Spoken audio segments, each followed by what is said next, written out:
November 20th, 1942. Skies above Guadalcanal. A young pilot, Hiroshi Takeda, grips the stick of his Zero. His knuckles are white. His breath is shallow.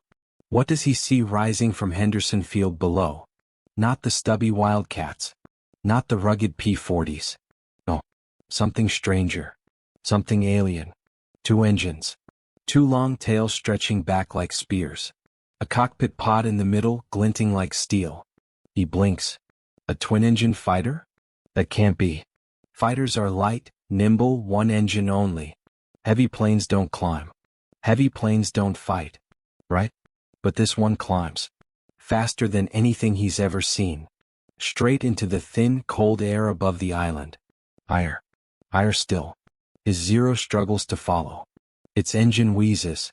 Its wings feel heavy. And those new planes? They surge ahead with ease. Takeda swallows hard. The impossible has just become real. For nearly a year, Japanese pilots believed the Zero was untouchable. Think back to 1941. Pearl Harbor. The Philippines. Singapore. Burma. Everywhere the Zero appeared, it carved the sky into ribbons. It was light. It was deadly. It could spin, roll, and twist in ways no American or British fighter could match. Pilots worshipped it. It climbs like an angel, they said. It turns like a demon. And the victories proved it. Masao Fujita, Ryoji Nakamura, men like them racked up kills by the dozen. Their reputation spread across the Pacific. Young aviators went into battle with a dangerous kind of faith. Faith that the Zero would always be faster, sharper, more agile. Faith that the spirit of the warrior could not be beaten. But faith can blind. Reports trickled in.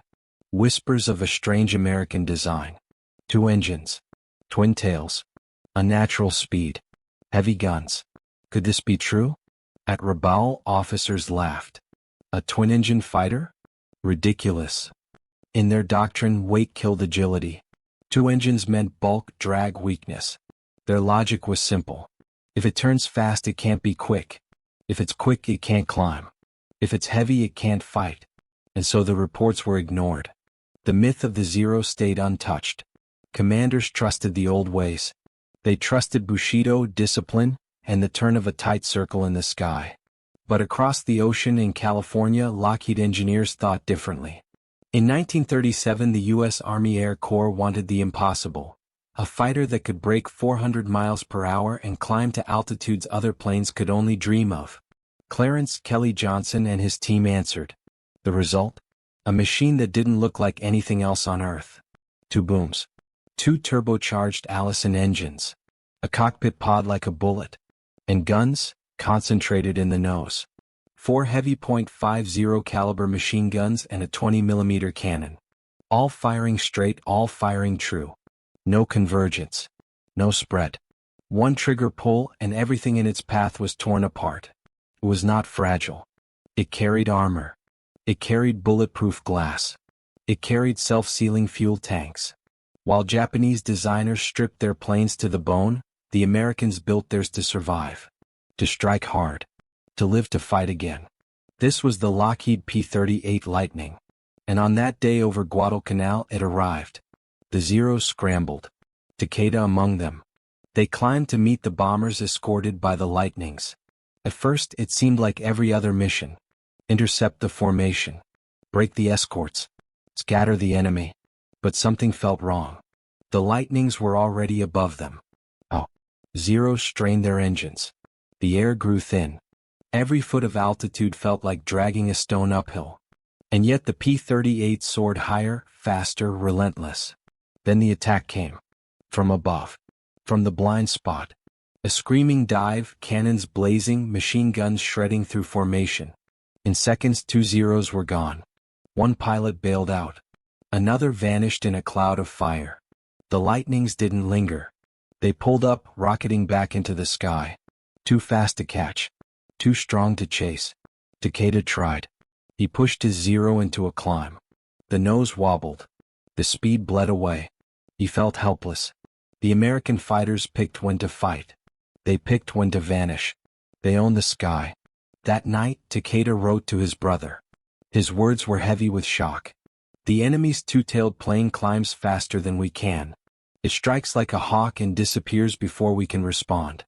We cannot force it into the turning fights we rely upon. It chooses the battle, not us. Numbers told part of the story. A handful of zeros lost. Only one lightning gone. But the numbers weren't the true wound. The wound was in the heart. For the first time, Japanese pilots questioned the Zero. Could it really protect them? Could it really dominate forever? The myth cracked. And once a myth cracks, it never heals. The clash over Guadalcanal was only the beginning. What was this new monster? How could it climb like that? How could it dive so fast and still pull out? Japanese pilots whispered the same question again and again. What had the Americans built? The truth was brutal. The Lightning was built on a philosophy the Japanese never embraced. The Zero was born from sacrifice. Strip the armor. Strip the weight. Stretch the range. Give the pilot wings as light as air. Yes, it worked at first. It danced through the skies of China. It shredded buffaloes over Malaya. It humiliated hurricanes in Burma. But what happens when the enemy no longer plays the old game? The Americans refused to dance. They refused the turning fight. Instead they climbed. They soared. They waited above. Then they struck like thunderbolts. Boom. A burst of fire. A zoom back into the heavens. This was not art. This was not duel by samurai code. This was mathematics. Energy. Altitude. Speed. The Zero had limits. And those limits were cruel. Its engine, the Nakajima Sakai, could roar at sea level. But what about 20,000 feet? It gasped. By 25,000 feet it was nearly useless. Controls stiffened. The climb slowed to a crawl. Above 30,000 feet the Zero was blind and weak. The Lightning? It was a creature of the upper air. Its turbo-superchargers fed power to the Allisons even in thin sky. At 30,000 feet the P-38 still ran strong. Still fast. Still deadly. How do you fight an enemy who rules a part of the sky you cannot reach? And firepower. Two 7.7mm guns and two 20mm cannons for the Zero. Decent. Deadly, yes, but the ammo was light. The 7.7s were weak against armor. The cannons ran dry quickly. Compare it to the Lightning. 4.50 caliber Brownings. One 20mm cannon. All centered in the nose. No spread. No waste. One burst and a bomber wing vanished. One squeeze and a fighter shattered. Imagine being in a Zero. You bank, you twist, you try to force a turn. The Lightning doesn't care. It doesn't even follow. It stays high then dives again. Can you outrun it? No. Can you outclimb it? No. Can you outdive it? Absolutely not. Your plane locks up above 300 miles per hour. The P-38 is still smooth at 450. Who holds the advantage now? Japanese commanders began to notice the truth. Reports flooded Rabaul. Do not attempt prolonged duels with the American twin-tail fighter. Avoid combat unless we have overwhelming numbers. Overwhelming numbers? Since when did the Imperial Navy beg for odds? The very idea cut against their warrior pride. Yet reality didn't care about pride. And what about psychology? Think of Saburo Ishikawa, one of the respected aces. He admitted later, we had believed our Zero could turn inside anything. Against the new enemy, turning meant nothing. They would never enter our circle. Imagine how that felt. Years of training in loops, spirals, dogfight drills, all rendered useless in a single encounter. But it wasn't only performance. It was range. The Zero had been the long-distance king. It could escort bombers deep into enemy skies hundreds of miles. That advantage was gone. With drop tanks, the Lightning could fly 1,600 miles. It could chase, it could escort, it could hunt. No corner of the Pacific was safe. And survivability. A Zero hit? It burned. No armor. No ceiling fuel tanks. No second chance. A Lightning hit? It had armor. It had ceiling tanks. It had two engines. Lose one and you could limp home. How many Japanese pilots drowned at sea because one bullet stopped their only engine? How many Americans glided back to base on one prop still turning? That difference tore morale apart. It is easy to talk about numbers. But the numbers carried faces. A Zero pilot strapped in for combat knew one truth: one hit could mean death. A Lightning pilot knew something else: if luck held, he might still get home. What does that do to the mind? Who fights with more confidence? Who hesitates? Who presses the attack without fear? The battles of early 1943 answered these questions in blood. Lightnings escorted flying fortresses. They swept ahead of bombers. They hit Japanese formations at will. Zeros tried to climb and fell behind. They tried to dive and lost control. They tried to scatter and were picked off one by one. In one clash near the Solomons, the count was cruel. 15 Zeros down. 1 Lightning lost. Ratios like that don't lie. That isn't luck. That isn't chance. That is superiority. Did the Japanese adapt? They tried. New formations. Loose spreads to spot high attackers. Dives meant to force overshoots. Low-altitude traps to drag the Lightning into turning fights. Sometimes they worked. Sometimes a careless American pressed too low. Sometimes a Lightning pilot forgot the rules and tried to turn. Those were the rare victories. But rare was not enough. Rare does not win wars. The truth spread through the ranks. Young Japanese pilots entered combat with fear in their stomachs. Older aces urged them on. Do not break. Do not yield. But could courage replace altitude? Could spirit replace horsepower? Could Bushido stop 4 Brownings and a cannon? Every clash shouted the same answer. No. The war in the Pacific was changing. The days of Zero dominance were over. The days of the Lightning had begun. And somewhere deep inside, Japanese commanders realized something darker. If this was only the beginning, what else were the Americans building? What would come next? April 18, 1943. The day the Lightning proved it wasn't just a weapon. It was a message. A warning. A death sentence written across the sky. The target? Admiral Isoroku Yamamoto. The mind behind Pearl Harbor. The man the Japanese called their shield and sword. The Americans wanted him gone. But how do you kill a ghost who moves through the vast Pacific, always hidden, always guarded? Intelligence cracked the code. His schedule was intercepted. A flight plan precise to the minute. From Rabaul to Baleo. Escort of 60 fighters. A bomber for transport. Time of departure. Time of arrival.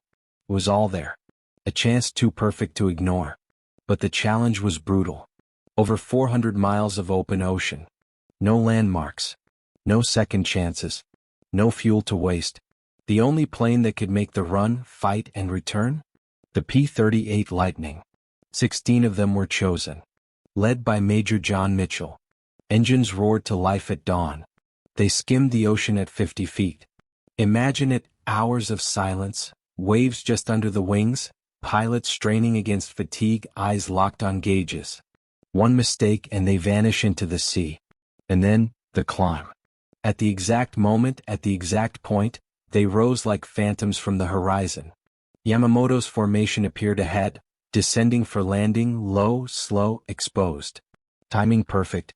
Precision flawless. The Lightning struck. First the bombers.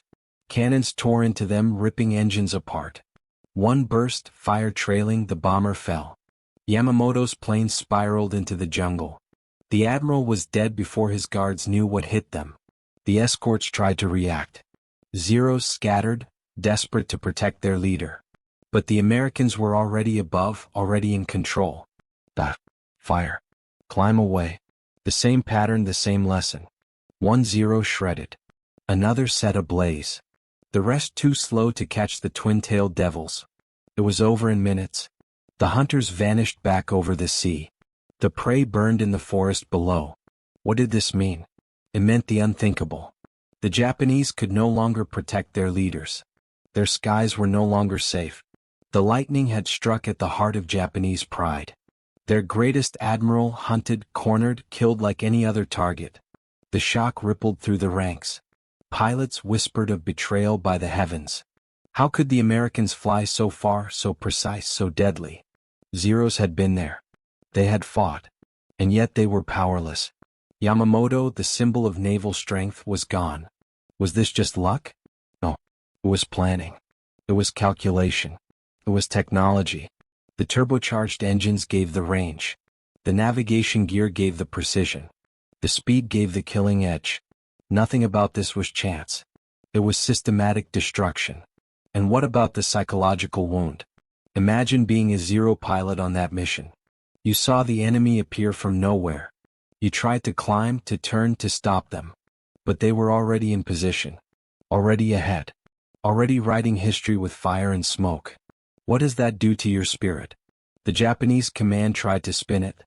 Yamamoto died a hero. He died serving the emperor. But pilots knew the truth. He died because the enemy could go anywhere. Because the Zero could no longer guarantee safety. Because the twin-tail monsters ruled the air.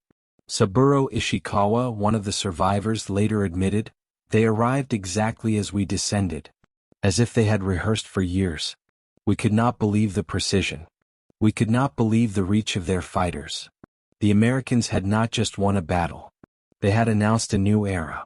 Long-range strikes. Surgical assassinations. Air power with no boundaries. What lesson did the Japanese draw? That courage was not enough. That Bushido could not shield against bullets. That even leaders could be hunted. And for the Lightning pilots? It was proof. Proof their machine was more than metal. It was a weapon of destiny. They had flown farther, faster, and struck harder than anyone thought possible. They had rewritten the book of aerial warfare. After Operation Vengeance, fear spread. Reports warned squadrons, "Do not engage the American twin-tail unless numbers are overwhelming." Overwhelming? What does overwhelming even mean when altitude and speed belong to the enemy? When even 6 Zeros couldn't save Yamamoto? From then on, Japanese pilots carried doubt into every sortie. Will they be above us? Will they appear without warning? Will we even have a chance to fight? The Lightning was no longer just an aircraft.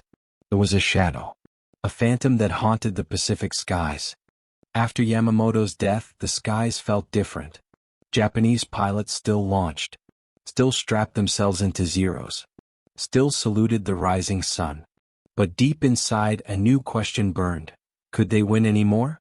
The Americans pressed the advantage. They had learned. They had adapted. Their doctrine shifted. Forget turning duels. Forget honor circles. This was energy war. Climb. Dive. Strike. Escape. The Lightning wrote the rules. The Zeros were trapped playing by them. Look at the tactics. Boom and zoom. Simple words. Deadly practice. Stay high. Build speed. Drop in like a hammer. Fire once. Climb away. No risks. No wasted motion. Why fight on the enemy's terms when you can dictate everything? And the Japanese tried to counter. They spread formations wider. They posted lookouts higher. They dove early, trying to force Lightnings down. But what happens when your plane loses control past 300 miles per hour? What happens when the Lightning remains smooth at 450? The trap snapped shut on the hunters themselves. Even the veterans began to falter. Aces who once commanded the sky found themselves powerless. They turned, spun, clawed for angles. The Americans ignored them. Never entered the circle. Why would they? Altitude was their ally. Speed their shield. Firepower their sword. And training. That was the hidden war. In 1941, Japan had hundreds of elite pilots, hardened by China, disciplined by endless drills. But war devoured them. Every loss over Guadalcanal, every crash into the sea, every pilot gone could not be replaced. Training schools shortened courses. Experience vanished. By 1943, boys with only months of flight hours were sent into combat against Americans who now had combat-hardened squadrons. Who wins that matchup? The Lightning only widened the gap. For a rookie Zero pilot, the shock was overwhelming. Imagine it, your first mission, the sun in your eyes, and suddenly the twin tails appear above. Guns roar. Friends vanish in fire. Do you turn? Do you climb? Nothing works. You're prey before you've even drawn your sword. Meanwhile, America's industry roared. More planes. More engines. More fuel. Every month, squadrons grew stronger. New pilots arrived with better training, better radios, better tactics. Japan couldn't keep up. Factories bombed. Resources cut off. Aluminum scarce. By the time a Zero rolled off the line, The Lightning was already waiting to outclass it. Let's not forget morale. Zeros had once inspired awe. Now they inspired fear, but for the wrong side. American pilots no longer dreaded them. They studied them. They dissected their weaknesses. Don't turn with a zero, instructors warned. Climb. Strike fast. That's all. Simple rules. Easy to remember. Life-saving truths. Japanese pilots felt the opposite. Every briefing carried the same line: avoid the twin tail. Avoid combat unless numbers favor us. But what does that do to the spirit of a warrior? To admit the enemy is stronger, faster, untouchable? To know that even bravery might end in flame and ocean? Even the battlefield shifted. Guadalcanal. The Solomons. New Guinea. Everywhere the Lightning appeared, the pattern repeated. Zeros climbed, struggled, failed. Lightning's dove struck, vanished. Ratios turned ugly. 5-1. 10-1. Numbers that crushed hope. Yes, the Japanese tried to innovate. The Key 43 Oscar.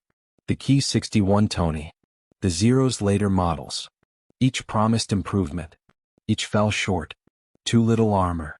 Too little power. Too late. The Americans were already moving ahead, to Hellcats, to Corsairs, to Mustangs. But the Lightning had lit the path. And think about survival. 1-0 hit, 1-0 burning, one pilot gone forever. One Lightning hit, maybe limping home on one engine, maybe patched up, flying again tomorrow. Every battle tilted the math further. For every American plane lost, 5 more stood ready. For every Japanese ace killed, there was no replacement. What does a war of attrition look like when one side can't replace its dead? When one side bleeds and the other side grows stronger? It looks like inevitability. It looks like skies changing color. From the red circle to the white star. From dominance to desperation. By late 1943 the myth was gone. The Zero was no longer feared. It was hunted. It was a relic, still deadly in the hands of a master, but those masters were dying out. And in their place came boys, barely trained, hurled into a firestorm they could not survive. Meanwhile, Lightning pilots wrote new legends. They escorted bombers deep into the Pacific. They struck shipping lanes. They swept enemy airfields. They fought on their terms, always on their terms. They weren't just flying machines. They were building momentum. Momentum that would carry all the way to Japan's doorstep. So what had changed? Everything.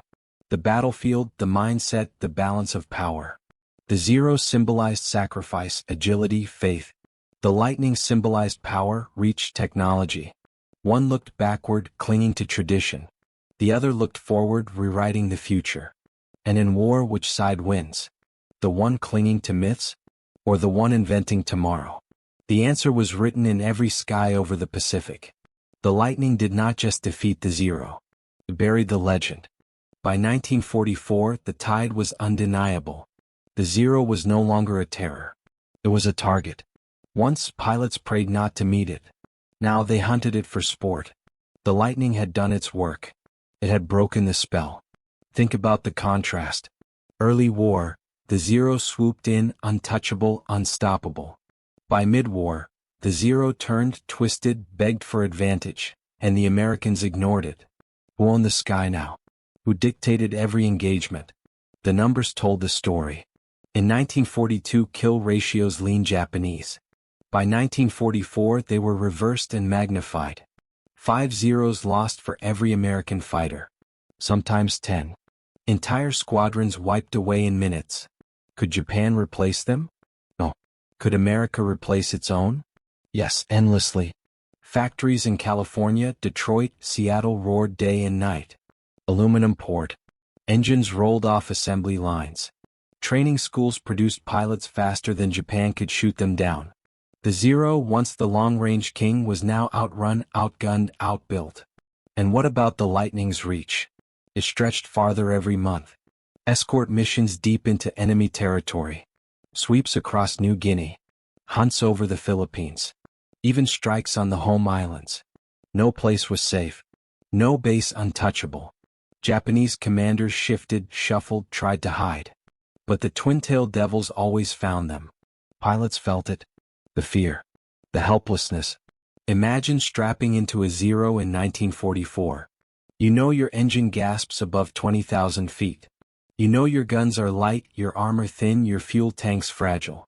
And somewhere above, a lightning circles. Waiting. Watching. Ready to dive. How steady are your hands on the stick? How heavy is your heart? By then, Japanese training had collapsed. Where once it took years to forge an ace, now it took months to create cannon fodder. Boys with barely 100 flight hours faced veterans who had survived Guadalcanal, New Guinea, the Solomons. Veterans who knew the lightning's power, who knew how to wield it without mercy. Could courage bridge that gap? Could raw spirit defy experience and technology? The answer came in smoke and wreckage. And tactics only sharpened. The Americans mastered teamwork. Pairs of lightnings flying cover for each other. One dove, one climbed. One struck, one watched. Zeros tried to isolate, to bait. It failed. The lightning squadrons fought like wolves, coordinated, ruthless. Even more new weapons joined them. The F-6F Hellcat. The F-4U Corsair. The P-51 Mustang. But remember this, it was the P-38 that first cracked the myth. It was the lightning that shattered the aura of invincibility. It taught American pilots they could fight, win, dominate. It carried that confidence into every battle that followed. Japanese attempts to respond grew desperate. New Zero models with bigger engines. The Ki-84 Hay-8. Even jet prototypes whispered about in secret hangars. None came fast enough. None came in numbers. None reversed the tide. And the Zero's decline was cruel. Once the hunter. Now the hunted. Once the pride of the empire. Now a coffin in the sky. Veterans spoke bitterly. We enter combat already dead, one pilot confessed. We fly knowing we cannot win. What happens to a nation when its warriors lose faith in their weapon? What happens when every sortie feels like suicide? Japan learned the answer. Morale crumbled. Desperation took hold. By late 1944, kamikaze attacks began. The ultimate admission. If the Zero could not win in combat, perhaps it could still kill by sacrifice. Not victory. Not dominance. Only death. But the lightning symbolized the opposite. Survival. Endurance. Pilots came home on one engine. Planes patched up, flying again days later. Missions completed, escorts delivered. The lightning wasn't just a killer. It was a shield. Bombers trusted it. Commanders relied on it. It was a weapon but also a promise. We will reach the target and we will come back. Legacy built itself mission by mission. Long-range raids in the Solomons. Sweeps over Burma. Escort flights all the way to the Philippines. And of course, the strike that killed Yamamoto. The lightning became legend. And here's the deeper truth. Wars are not just fought with steel. They're fought with belief. Early war, Japan believed. The Zero gave them that. It carried myth and morale. It told every pilot, you are faster, sharper, unbeatable. But myths can die. And when they do, belief dies with them. The lightning killed more than planes. It killed that belief. It proved that technology, tactics, and sheer industrial might could crush even the fiercest warrior spirit. Once the myth shattered, there was no rebuilding it. The Zero was just another plane. Another target. Another casualty of progress. So by 1945, the contrast was complete. Japan sent boys in fragile machines to die in hopeless attacks. America sent waves of bombers, each guarded by lightnings, Mustangs, Hellcats. The sky was no longer a contest. It was a slaughter. The Zero had ruled for a year. The lightning helped end that rule forever. By the final year of the war, the Zero was a shadow. A ghost of its former self. Once, it had ruled the skies with elegance and fear. Now it was outclassed, outnumbered, outgunned. What had been a symbol of dominance had become a symbol of desperation. Think of the contrast. Early war, the Zero soared above burning ships at Pearl Harbor. By 1945, it dove in flames at Okinawa, not as a fighter but as a kamikaze bomb. From hunter to martyr. From pride to suicide. Isn't that the cruelest arc for a weapon? And against it stood the lightning. Still flying. Still escorting. Still killing. From the Solomons to the Philippines, from Yamamoto's jungle grave to the skies over Tokyo, The twin-tail monster had left its mark everywhere. But the Lightning was more than hardware. It was proof of a philosophy. Technology over tradition. Industry over myth. Adaptation over arrogance. That's why it mattered. That's why it broke the zero. Ask yourself, what really killed the legend of the Zero? Was it bullets? Was it fire? No. It was evolution. The Zero stayed the same. The world changed around it.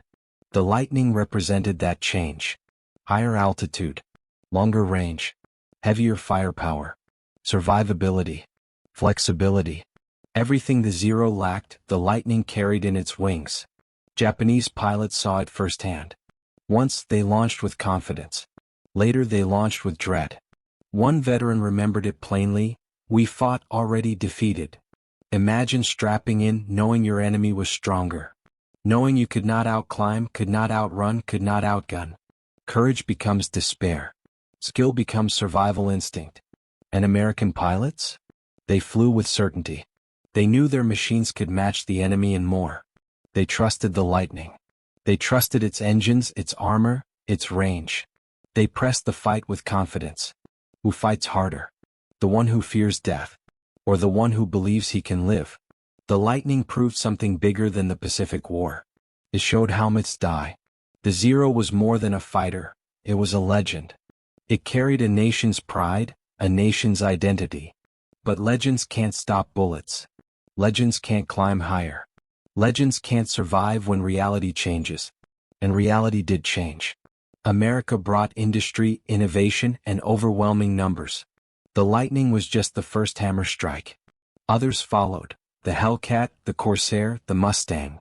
Together they buried the Zero for good. But it was the P-38 that cracked it first. That showed the world the Emperor's wings were fragile.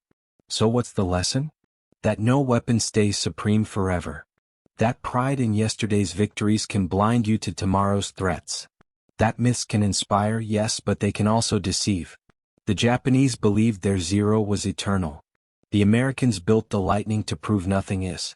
And history chose the side of progress. By war's end, the wrecks told the tale. Thousands of Zeros rusting in jungles, sinking beneath waves, abandoned on shattered airstrips. Symbols of a dream that could not last. And beside them, the Lightning stood in museums, remembered not only as a machine of war but as a turning point. The day myths died. The day reality ruled. And maybe that's the truest victory. Not just in battles fought, but in illusions broken. In lessons learned. The Zero taught arrogance. The Lightning taught adaptation. Which survives longer? Which wins wars? The answer is written in the skies of history. The twin tails still cast their shadow. The Zero's once mighty wings are silent. And that silence tells us everything. The war ended, but the story of the twin-tailed devil didn't. The P-38 Lightning did not fade into obscurity. It shaped the skies that came after. In Korea, early jets like the F-80 and F-86 carried lessons learned from the Lightning. Twin engines for power. Concentrated nose-mounted guns for accuracy. Long range and high-altitude performance as essential design goals. The Lightning had written the manual for modern air combat. Think about that. A machine born in the late 1930s was influencing jet designs a decade later. Isn't that the mark of true innovation? And what of the pilots? Many who flew the Lightning became legends. America's top aces, Bong, McGuire, Johnson, all carved their names in history thanks to the Lightning. Their tactics, their victories, their confidence, all passed down to the next generation of flyers. They didn't just fly the Lightning. They became the Lightning. The reconnaissance versions shaped intelligence warfare. Without the F-5 Lightning, Allied forces would have lacked the critical aerial photography that mapped islands, enemy positions, and naval fleets. In fact, some historians argue the P-38's camera missions won as many battles as its guns. Victory isn't only about destruction. It's also about vision. And the Lightning gave vision. But what about the Zero? Did it vanish? No. The Zero survived, but as a memory, a story, a legend retold after the war. For decades, books, films, and documentaries romanticized it as a symbol of grace, agility, and courage. Veterans from both sides spoke with respect about its beauty in the air. To this day, aviation enthusiasts admire the Zero's elegant lines and unmatched maneuverability at low speed. It's strange, isn't it? The Lightning shattered the Zero in war, yet the Zero often shines brighter in memory. What? Perhaps because people admire tragedy. They admire the noble loser, the warrior who fights against impossible odds. The Zero became that figure. Outclassed, outgunned but remembered. The Lightning, meanwhile, became the victor's machine. Respected, yes. Admired for its innovation, yes. But perhaps less romantic. Because victory rarely carries the same mystery as defeat. And yet, the cold truth remains. Legends may inspire, but technology decides. The Zero is remembered for spirit. The Lightning is remembered for results. Which matters more in the end? Spirit without survival? Or survival through progress? There's another angle too. Post-war Japan transformed. The same nation that once believed in warrior spirit above all else became a world leader in technology, engineering, and innovation. Coincidence? Or was it the lesson of the Lightning? Many surviving pilots admitted after the war, "We learned we must never fall behind again." That lesson shaped an entire nation's future. So here's the final reflection.